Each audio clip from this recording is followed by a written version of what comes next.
Assalamualaikum sahabat semua. Mari kita awali dengan bersyalawat kepada Nabi Muhammad Shallallahu Alaihi Wasallam.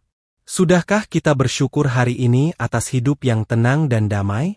Tapi tahukah kalian, di jantung kota modern Sao Paulo, ada sebuah wilayah yang dijuluki gerbang neraka oleh penduduk lokal? Tempat di mana siang dan malam tak ada bedanya, karena kehidupan telah direnggut oleh asap dan kecanduan. Di pusat kota Sao Paulo, salah satu kota terbesar di belahan selatan bumi, terdapat kawasan bernama Cracolandia, sebuah julukan kelam yang berarti tanah cerak.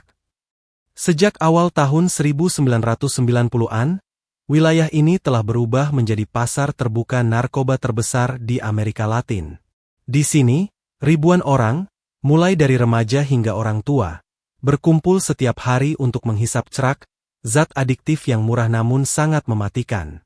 Jalanan dipenuhi sampah, tubuh-tubuh kurus dengan tatapan kosong berkeliaran tanpa arah, dan aroma menyengat dari urin serta zat kimia menyesakkan dada. Fakta mengejutkannya, dalam radius kurang dari 1 kilometer, diperkirakan lebih dari 1.500 pengguna aktif berkumpul setiap hari, menjadikan tempat ini pusat konsumsi narkoba terbuka paling ekstrim di dunia. Bahkan kamera drone yang merekam dari udara menunjukkan pemandangan yang menyerupai zona perang. Tubuh-tubuh bergelimpangan, transaksi narkoba tanpa sembunyi, dan aparat yang berdiri tanpa daya. Ini bukan film fiksi. Ini adalah kenyataan Brasil, tepat di depan mata dunia. Pemerintah kota Sao Paulo telah mencoba segalanya untuk membersihkan Cracolandia. Razia bersenjata, pembongkaran paksa, bahkan program rehabilitasi darurat digelar dalam skala besar. Namun kenyataannya, setiap kali Cracolandia dibubarkan, para penghuninya hanya berpindah beberapa blok dan membentuk koloni baru. Polisi datang dengan kendaraan lapis baja, menembakkan gas air mata, memecah kerumunan, membakar tenda-tenda darurat yang dibuat dari plastik dan kardus. Tapi setelah aparat pergi, satu persatu mereka kembali. Seperti ombak yang surut hanya untuk menghantam lebih keras esok hari. Yang lebih mengejutkan, banyak dari mereka yang terus kembali bukan karena tak ada pilihan lain, tetapi karena ketergantungan mereka telah menghapus rasa takut, malu, bahkan rasa sakit. Mereka mengaku lebih takut pada dunia nyata di luar Cracolandia, di mana mereka harus menghadapi penolakan, kemiskinan, dan stigma sosial yang melekat seumur hidup. Sejumlah laporan menyebutkan bahwa beberapa kali operasi penertiban dilakukan, tetapi hanya menghasilkan peningkatan kekerasan, kriminalitas di daerah lain, serta trauma bagi para pecandu yang justru semakin menutup diri terhadap bantuan. Program rehabilitasi yang dijanjikan pun seringkali berumur pendek. Banyak panti rehabilitasi di Brasil yang kekurangan dana, tenaga medis, dan pengawasan. Akibatnya, mereka yang ditangkap dan dikirim ke tempat-tempat itu sering kabur atau kembali ke jalanan setelah beberapa minggu. Pemerintah seolah berperang dengan hantu. Setiap strategi penanganan terasa terlalu sempit untuk menghadapi masalah yang begitu kompleks. Cracolandia bukan hanya tentang narkoba. Ia adalah cerminan dari sistem sosial yang sudah lama gagal merangkul orang-orang yang jatuh. Jika kalian berjalan menyusuri lorong-lorong sempit Cracolandia, kalian akan melihat wajah-wajah yang mungkin tak kalian sangka. Seorang wanita muda dengan tato yang pudar sambil menggendong bayi, seorang pria tua berambut putih dengan mata kosong menatap langit, hingga remaja laki-laki yang masih mengenakan seragam sekolah robek. Mereka bukan hanya pecandu narkoba. Mereka adalah potongan-potongan manusia yang tercecer dari masyarakat. Bekas sopir bus, juru parkir, mantan pegawai restoran, bahkan ada yang dulunya dokter. Mereka pernah punya rumah, pernah punya keluarga, pernah bermimpi, sebelum semuanya runtuh. Kehidupan di Cracolandia adalah pelarian. Banyak dari mereka datang setelah kehilangan pekerjaan, mengalami kekerasan rumah tangga, atau dikeluarkan dari rumah. Beberapa lainnya datang dari panti asuhan yang tidak manusiawi, atau dipaksa keluar oleh keluarga karena kecanduan yang tak terkendali.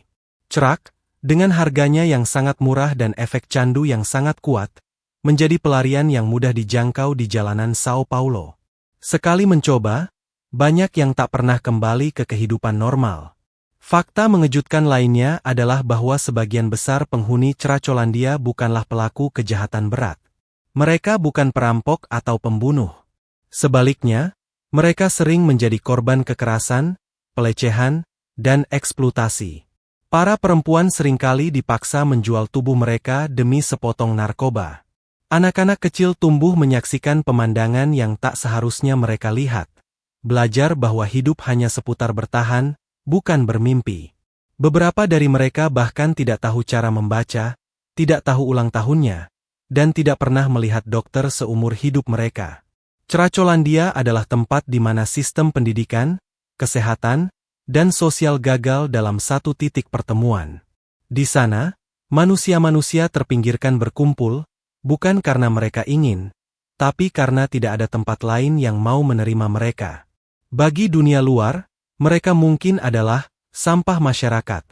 Tapi jika kita melihat lebih dalam, mereka adalah potret menyedihkan dari ketidakadilan yang dibiarkan tumbuh begitu lama. Cracolandia bukan hanya tempat para pecandu berkumpul. Ia adalah ladang emas bagi kartel narkoba dan sindikat kejahatan terorganisir. Di balik setiap bong hisap, setiap paket cerak yang berpindah tangan, ada mesin uang yang terus berputar tanpa henti.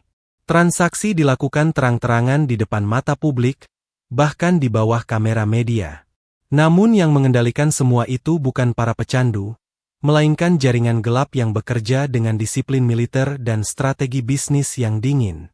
Pengendali utama Cracolandia adalah kelompok-kelompok kriminal besar yang dikenal sebagai Faccoes, organisasi sejenis geng yang punya jaringan luas, senjata, dan kekuasaan yang bahkan bisa menyaingi aparat keamanan lokal. Mereka mengatur jadwal distribusi narkoba, menetapkan harga, memilih titik penjualan, bahkan menentukan siapa yang boleh berdagang di wilayah itu dan siapa yang harus disingkirkan.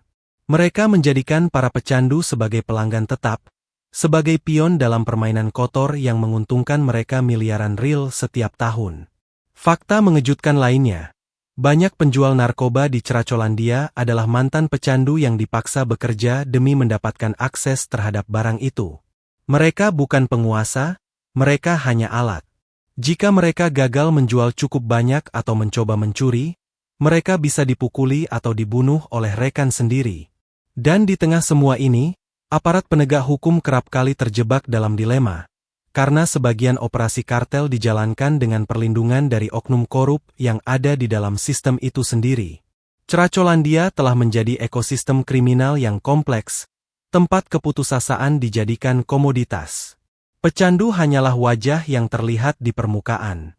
Tapi di baliknya, ada sistem ekonomi bayangan yang melibatkan banyak pihak, dari pengedar jalanan hingga jaringan internasional penyelundup narkoba. Tak mengherankan jika setiap upaya pembersihan selalu gagal total. Yang diberantas hanyalah kulit luarnya. Sedangkan akar dari pohon kejahatan itu masih menancap kuat, menjalar dari lorong sempit Cracolandia hingga ke meja-meja kekuasaan. Di tengah semua kehancuran dan keputusasaan yang membalut Cracolandia, masih ada mereka yang datang bukan untuk menghakimi, tetapi untuk menyentuh hati, para relawan, pekerja sosial, dokter sukarela, dan pendeta atau ulama yang membawa satu hal yang tak dimiliki banyak orang di sana, harapan. Mereka datang dengan tangan kosong, tetapi hati mereka penuh keberanian. Mereka tahu risikonya, bisa diusir, dihina, bahkan diserang. Namun bagi mereka, satu jiwa yang terselamatkan adalah kemenangan yang tak ternilai. Beberapa organisasi kecil masuk ke Cracolandia setiap hari membawa makanan hangat, obat-obatan, dan kata-kata penyemangat. Di lorong-lorong kumuh itu, mereka memeluk para pecandu, membersihkan luka mereka, dan menyebut mereka dengan nama, bukan dengan label, sampah masyarakat. Salah satu relawan pernah berkata, kalau kalian menganggap mereka tidak layak dibantu, berarti kita semua tidak layak menjadi manusia. Kata-kata sederhana, tapi menusuk nurani kita yang hidup jauh lebih nyaman. Ada pula klinik keliling yang merawat overdosis secara darurat di jalanan, dan sekolah darurat yang mencoba mengajari anak-anak di sana membaca dan menulis.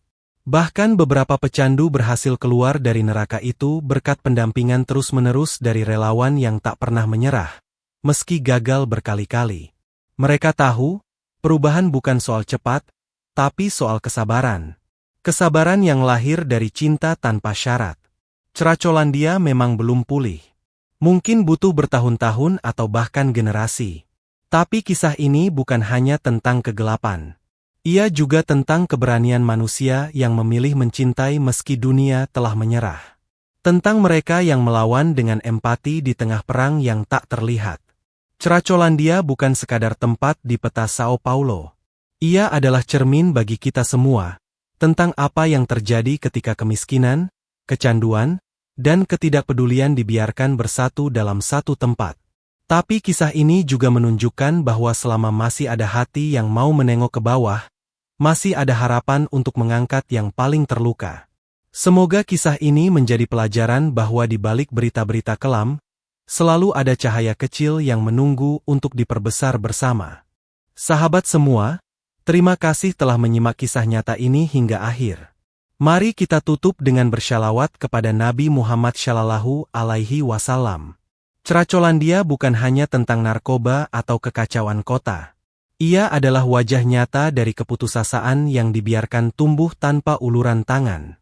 Dari kisah ini, kita belajar bahwa sekecil apapun kebaikan yang kita beri, bisa menjadi cahaya bagi mereka yang hidup dalam gelap. Jangan pernah meremehkan kekuatan empati. Karena ketika kita berhenti peduli, disitulah kehancuran mulai berakar. Semoga kita semua bisa menjadi bagian dari perubahan, walau hanya dengan mendoakan dan menyebarkan kesadaran. Wassalamualaikum warahmatullahi wabarakatuh.